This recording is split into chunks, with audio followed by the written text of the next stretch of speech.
안녕하십니까? 하나님의 은혜와 평강이 당신의 삶에 가득하기를 기원합니다. 오늘 우리가 함께 나눌 이야기에 앞서 잠시 여러분의 마음을 구하고 싶습니다. 이 채널을 통해 전달되는 말씀이 여러분의 영혼에 깊은 울림을 준다면 구독과 좋아요를 통해 그 은혜를 나누는 통로가 되어 주십시오. 여러분의 작은 실천이 또 다른 누군가에게는 새로운 희망의 빛이 될 수 있습니다. 여러분의 삶에 하나님의 축복이 함께 하시기를 기도하며 이제 오늘의 이야기를 시작하겠습니다. 우리 인생에는 때로 도저히 이해할 수 없고 받아들이기 힘든 가르침이 있습니다. 특히 오늘 우리가 마주할 예수님의 말씀은 아마도 성경 전체에서 가장 어렵고 논쟁적이며 급진적인 요구일지도 모릅니다. 마태복음 5장에 기록된 산상수훈의 한 구절입니다. 눈은 눈으로, 이는 이로 갚으라 하였다는 것을 너희가 들었으나 나는 너희에게 이르노니 악한 자를 대적하지 말라. 누구든지 내 오른편 뺨을 치거든 왼편도 돌려대며 또 너를 고발하여 속옷을 가지고자 하는 자에게 겉옷까지도 가지게 하며 또 누구든지 너로 억지로 오리를 가게 하거든 그 사람과 시비를 동행하고 내게 구하는 자에게 주며 내게 꾸고자 하는 자에게 거절하지 말라. 또 내 이웃을 사랑하고 내 원수를 미워하라 하였다는 것을 너희가 들었으나 나는 너희에게 이르노니 너희 원수를 사랑하며 너희를 박해하는 자를 위하여 기도하라. 이같이 한즉 하늘에 계신 너희 아버지의 아들이 되리니 이는 하나님이 그 해를 악인과 선인에게 비추시며 비를 의로운 자와 불의한 자에게 내려주심이라. 너희가 너희를 사랑하는 자를 사랑하면 무슨 상이 있으리요? 세리도 이같이 아니하느냐? 또 너희가 너희 형제에게만 무난하면 남보다 더하는 것이 무엇이냐? 이방인들도 이같이 아니하느냐? 그러므로 하늘에 계신 너희 아버지의 온전하심과 같이 너희도 온전하라. 이 말씀을 들으실 때 어떤 생각이 드십니까? 너무나 이상적이고 현실과 동떨어진 이야기처럼 들리지 않으십니까?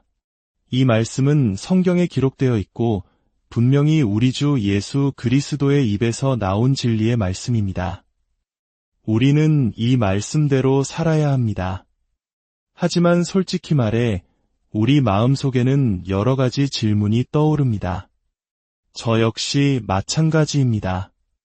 크게 3가지 질문을 던져볼 수 있습니다. 첫째, 우리에게 정말 이 말씀이 필요한가? 우리 같은 평범한 그리스도인에게 원수라고 부를 만한 사람이 있기나 한가? 둘째, 만약 필요하다면 대체 어떻게 이 말씀을 실천해야 하는가? 이 말씀은 다른 성경 구절이나 현실의 복잡한 상황과 모순되는 것처럼 보이지 않는가? 셋째, 가장 근본적인 질문입니다. 어떻게 하면 억지로 하는 선행을 넘어 진심으로 나를 저주하고 박해하는 사람을 축복하고 싶은 마음을 가질 수 있는가? 먼저 첫 번째 질문부터 생각해 봅시다. 우리에게 원수 사랑이라는 계명이 정말 필요할까요? 예수님께서는 이렇게 말씀하셨습니다. 사람들이 집주인을 바알세불이라 불렀거든 하물며 그 집 사람들이랴. 세상이 예수님을 마귀의 왕이라고 비난했다면 그분을 따르는 우리에게는 얼마나 더 심한 비난과 오해를 쏟아내겠습니까? 그렇습니다. 당신이 진정으로 예수님을 따르는 제자라면 당신을 미워하고 오해하는 사람이 생기는 것은 어쩌면 당연한 일입니다. 사도 바울 또한 디모데후서에서 무릇 그리스도 예수 안에서 경건하게 살고자 하는 자는 박해를 받으리라고 단언했습니다. 만약 당신의 삶에 아무런 적대자나 비난하는 사람이 없다면 어쩌면 당신의 경건함이 세상에 충분히 드러나지 않고 있는 것일지도 모릅니다. 예수님은 심지어 모든 사람이 너희를 칭찬하면 화가 있도다 라고 경고하셨습니다. 특히 오늘날처럼 가치관이 혼란스럽고 세속적인 문화가 우리를 둘러싼 시대에 우리가 성경적인 가치관을 굳게 지키려고 할수록 세상과의 마찰은 더욱 커질 것입니다. 우리는 하지도 않은 일로 비난받고 우리의 선한 의도는 왜곡될 것입니다. 바로 그때 우리는 우리를 대적하고 비방하는 그 사람들에게 어떻게 반응해야 할까요? 이 원수 사랑의 계명은 바로 그런 우리를 위한 것입니다. 두 번째 질문으로 넘어가 보겠습니다. 이 계명은 매우 복잡합니다. 어떻게 실천해야 할까요? 예수님의 가르침을 자세히 들여다보면 두 가지 큰 흐름이 있습니다. 하나는 주는 것입니다.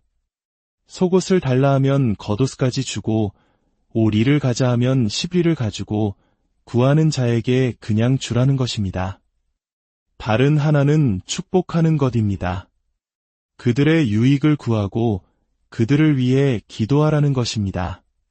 그런데 이 두 가지, 주는 것과 축복하는 것이 항상 일치할까요? 그렇지 않습니다. 바로 이 지점에서 우리는 예수님의 가르침이 단순한 행동 규칙이 아니라 깊은 지혜를 요구하는 사랑의 원리임을 깨닫게 됩니다. 몇 가지 실제적인 예를 들어보겠습니다. 제 삶에서 겪었던 일입니다. 극심한 우울증으로 자살을 생각하는 한 사람이 당신에게 연락했다고 상상해 보십시오. 당신은 그 사람의 집에 달려갔고 그가 평소에 약을 보관하는 곳에서 치사량의 약병을 발견합니다. 당신은 그 약병을 빼앗아 손에 쥡니다. 그러자 그 사람이 당신에게 소리칩니다. 내 약 내놔. 그리고 당장 내 집에서 나가. 참으로 모순적인 상황입니다. 도움을 청해놓고 이제는 자신을 해칠 도구를 달라고 요구합니다. 예수님은 구하는 자에게 주라고 말씀하셨습니다. 하지만 동시에 그들을 축복하고 선을 행하라고도 하셨습니다. 이 순간 그 사람에게 약을 주는 것이 사랑일까요? 그의 요구대로 집을 나서는 것이 축복일까요? 아닙니다. 진정한 사랑은 그가 요구하는 것을 주지 않고 그가 나가라고 해도 곁을 떠나지 않는 것입니다. 그 순간 그는 당신을 원수처럼 대할지 모릅니다. 당신을 때리고 물건을 던지며 분노할지도 모릅니다. 하지만 당신은 사랑하기 때문에 그의 파괴적인 요구를 들어줄 수 없습니다. 또 다른 예를 들어볼까요? 당신의 자녀를 돌보던 14살의 베이비시터가 아이를 성적으로 학대했다는 끔찍한 사실을 알게 되었다고 합시다. 이 문제는 법적인 절차를 밟고 있습니다. 며칠 후 그 아이에게서 전화가 옵니다. 저를 용서해 주실 수 있나요? 당신은 어떻게 대답해야 할까요? 네, 용서해야 합니다. 예수님은 베드로에게 7번뿐 아니라 70번씩 7번이라도 용서하라고 가르치셨습니다. 용서는 그리스도인이 값없이 그리고 즉시 베풀어야 할 은혜입니다. 그런데 그 아이가 이렇게 묻는다면 어떨까요? 그럼 다시 저희 집에서 일하게 해주실 수 있나요? 당신의 대답은 무엇이어야 합니까? 단호하게 아니라고 말해야 합니다. 왜냐하면 용서와 신뢰는 전혀 다른 문제이기 때문입니다. 당신의 자녀를 학대한 사람을 당신은 용서해야 하지만 그에게 다시 당신의 자녀를 맡기는 신뢰를 보여서는 안 됩니다. 신뢰는 오랜 시간에 걸친 충성스러운 순종을 통해 얻어지는 것이지 사랑이라는 이름으로 무조건 주어지는 선물이 아닙니다. 이것이 바로 원수 사랑의 복잡성입니다. 우리는 개인으로서만 살아가지 않습니다. 우리는 부모로서, 시민으로서, 교회의 성도로서, 직장의 고용주로서 다양한 역할을 감당합니다. 경찰이 폭력범을 제압할 때 다른 뺨을 돌려대야 할까요? 목사가 교회의 거룩함을 해치는 성도를 징계하지 않고 무조건 용납해야 할까요? 일은 하지 않고 월급만 달라는 직원에게 주는 것이 사랑일까요? 아닙니다. 예수님께서는 일꾼이 그 삭슬 받는 것이 마땅하다고 말씀하시며 정의와 질서의 중요성을 아셨습니다. 이처럼 원수 사랑은 복잡하고 어려운 문제입니다. 우리는 종종 이러한 복잡성을 핑계 삼아 구하는 자에게 주라는 예수님의 급진적인 명령에서 벗어나려고 합니다. 아, 다행이다. 모든 경우에 다 줄 필요는 없구나 라고 안도하며 자기 합리화의 덫에 빠지기 쉽습니다. 하지만 예수님께서 왜 그렇게 극단적인 예시들을 드셨는지 그 의도를 잊어서는 안 됩니다. 다른 뺨을 돌려대라, 겉옷까지 주라, 십리를 동행하라는 말씀은 우리의 기본 설정값이 어떠해야 하는지를 보여줍니다. 그것은 바로 예수 그리스도 한 분만으로 만족하는 삶의 태도입니다. 나는 돈이 필요 없습니다. 나는 복수심에 불탈 필요가 없습니다. 나는 세상의 안전에 연연하지 않습니다. 나에게는 오직 예수님이 계십니다. 그러므로 나는 기꺼이 내 것을 나누고 나를 희생하여 당신을 섬김으로써 예수님의 귀한 가치를 세상에 드러낼 수 있습니다. 이것이 우리의 기본 자세가 되어야 합니다. 마지막으로 가장 중요한 세 번째 질문에 도달했습니다. 어떻게 하면 이런 사람이 될 수 있을까요? 어떻게 하면 우리의 마음 깊은 곳에서부터 원수를 사랑하고 축복하고 싶은 마음이 솟아나게 할 수 있을까요? 성경은 우리에게 4가지 놀라운 영적 원천을 보여줍니다. 첫째, 로마서 5장 10절의 말씀입니다. 곧 우리가 원수 되었을 때에 그의 아들의 죽으심으로 말미암아 하나님과 화목하게 되었은즉. 기억하십시오. 하나님은 당신이 그분과 친구였을 때가 아니라 오히려 그분의 원수였을 때 당신을 구원하셨습니다. 당신이 먼저 하나님께 다가가기 전에 그분이 먼저 당신에게 오셔서 당신을 구원하셨습니다. 원수를 사랑하는 능력의 가장 깊은 뿌리는 바로 내가 하나님의 원수였을 때 그분께 사랑받았던 경험을 깊이 깨닫는 데 있습니다. 둘째, 오늘 읽은 마태복음 5장 45절의 말씀입니다. 이같이 한즉 하늘에 계신 너희 아버지의 아들이 되리니. 우리가 원수를 사랑할 때 우리는 우리가 하나님의 자녀임을 세상에 증명하게 됩니다.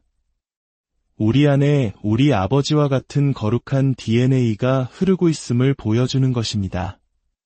아버지께서 선인과 악인 모두에게 햇빛과 비를 내려주시는 것처럼 우리도 그 사랑을 실천하며 그분의 자녀됨을 드러내는 것입니다. 셋째, 로마서 12장 19절의 말씀입니다. 원수 갚는 것이 내게 있으니 내가 갚으리라고 주께서 말씀하시니라. 우리가 원수를 사랑하기 어려운 가장 큰 이유 중 하나는 그들이 저지른 악행에 대해 아무런 대가도 치르지 않고 넘어갈 것이라는 억울함 때문입니다. 그러나 성경은 분명히 말합니다. 아무도 그냥 넘어가지 않습니다. 모든 죄는 반드시 심판받습니다.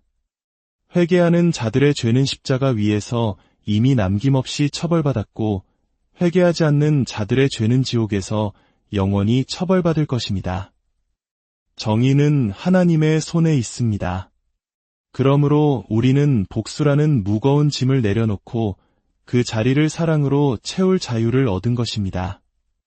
넷째, 마태복음 5장 11절과 12절의 약속입니다. 나로 말미암아 너희를 욕하고 박해하고 거짓으로 너희를 거슬러 모든 악한 말을 할 때에는 너희에게 복이 있나니 기뻐하고 즐거워하라. 하늘에서 너희의 상이 큼이라. 그렇습니다. 하늘에는 상이 있습니다. 우리가 이 땅에서 원수를 사랑하며 잃는 모든 것과는 비교할 수 없는 영광스럽고 영원한 상이 우리를 기다리고 있습니다. 사랑하는 성도 여러분, 이 4가지 이유를 굳게 붙드십시다. 우리가 복수심에서 얼마나 자유로운지, 돈의 사랑에서 얼마나 자유로운지, 세상의 안전에 대한 집착에서 얼마나 자유로운지를 세상에 보여줍시다. 그리고 우리를 박해하는 자들을 향한 우리의 사랑이 얼마나 큰지를 증거합시다. 사랑의 하나님 아버지, 오늘 저희에게 주신 이 어렵고도 놀라운 말씀을 마음에 새깁니다. 저희의 힘으로는 도저히 원수를 사랑할 수 없음을 고백합니다. 성령님, 저희 안에 역사하여 주셔서 저희가 먼저 하나님의 원수였을 때 받은 그 놀라운 사랑을 날마다 깊이 깨닫게 하여 주시옵소서. 복수하고 싶은 마음을 내려놓고 모든 심판을 주님께 맡기며 오직 하늘의 상을 바라보며 사랑을 실천하는 저희가 되게 하여 주시옵소서. 이 일을 통해 저희가 하나님의 참된 자녀임을 세상에 드러내는 거룩한 기적을 저희의 삶 가운데 이루어 주시옵소서. 이 말씀을 듣는 모든 이들의 마음과 가정 위에 원수를 친구로 만드시는 우리 주 예수 그리스도의 이름으로 기도드립니다.